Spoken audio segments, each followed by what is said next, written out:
podcast 6 nouveaux membres du BRICS à partir de janvier 2024 avec M. Alexis Leclerc, PDG de Leclerc Consulting. Bonjour M. Leclerc. Bonjour. Dès janvier 2024, 6 nouveaux pays vont intégrer les BRICS. L'Iran, l'Argentine, l'Égypte, l'Éthiopie, l'Arabie Saoudite et les Émirats arabes unis rejoignent le groupe qui veut se gagner en influence dans le monde. Qu'en dites-vous? Effectivement, suite à ce dernier sommet des BRICS à Johannesburg ce 22 au 24 août 2023, les BRICS, Brésil, Russie, Inde, Chine, Afrique du Sud ont décidé d'accueillir dès janvier 2024 6 nouveaux membres, soit l'Iran, l'Argentine, l'Égypte, l'Éthiopie, l'Arabie Saoudite et les Émirats arabes unis. Ces nouveaux adhérents rejoignent donc potentiellement le groupe des pays émergents qui veut gagner en influence dans le monde. C'est un nouvel ordre mondial que le Brésil, l'Inde, la Russie, la Chine et l'Afrique du Sud rêvent d'imposer, avec le soutien d'une quarantaine de pays émergents invités à leur sommet de Johannesburg. Une quarantaine de pays avaient demandé leur adhésion ou manifesté leur intérêt. Selon un dirigeant du Club des 5, qui produit un quart de la richesse mondiale et rassemble 42% de la population du globe, cet engouement montre l'influence grandiose des pays émergents sur la scène mondiale. La question de l'expansion du groupe était la priorité de ce 15e sommet. Alliance hétérogène de pays géographiquement éloignés et d'économies à la croissance inégale, les BRICS ont dû s'accorder sur le choix stratégique des nouveaux entrants. La Chine, poids lourd comptant pour environ 70% du PIB du groupe, était clairement en faveur d'une expansion.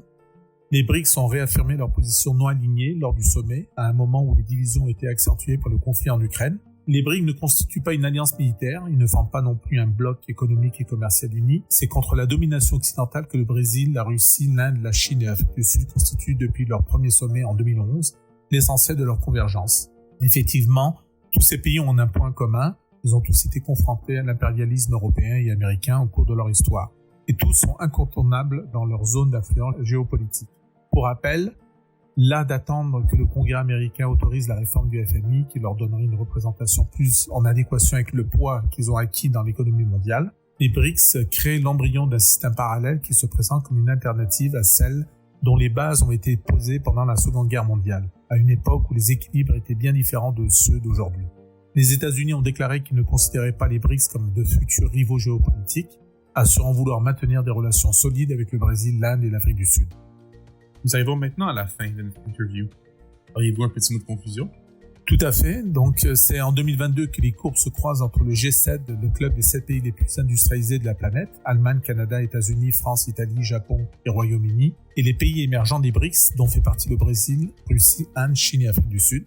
Ce dernier groupe, selon les données de l'Institut britannique Acorn Macro Consulting, pèse désormais 31,5% du PIB mondial en parité de pouvoir d'achat, quand le G7 ne représente que 30,7% de la richesse créée sur la planète. Au début des années 90, le groupe des anciens champions industriels représentait encore 45% de la richesse mondiale, soit 3 fois plus que les BRICS, qui dépassaient à peine les 15%, et l'écart devrait continuer à se creuser. Le poids relatif du G7 devrait, selon Acorn, continuer de diminuer et tomber bien en dessous de 30% d'ici la fin de la décennie, tandis que celui des BRICS devrait, selon ces mêmes prévisions, avoisiner les 35%. Tout semble indiquer que le forum du G20, dans lequel le poids des pays industrialisés est prépondérant, sera interpellé par cette nouvelle instance. À mesure que les BRICS se développent, le G20 cherche également à représenter les pays émergents. Clairement, la concurrence règne entre ces deux blocs.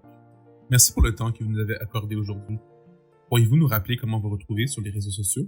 Vous pouvez donc nous retrouver sur les plateformes Facebook, LinkedIn, Instagram et sur notre site internet www.leclercconsultinggroup.com. Et je vous rappelle que les experts de Leclerc Consulting Group sont disponibles en tout temps pour vous accompagner ou vous conseiller sur vos projets et vos stratégies organisationnelles. Je vous remercie.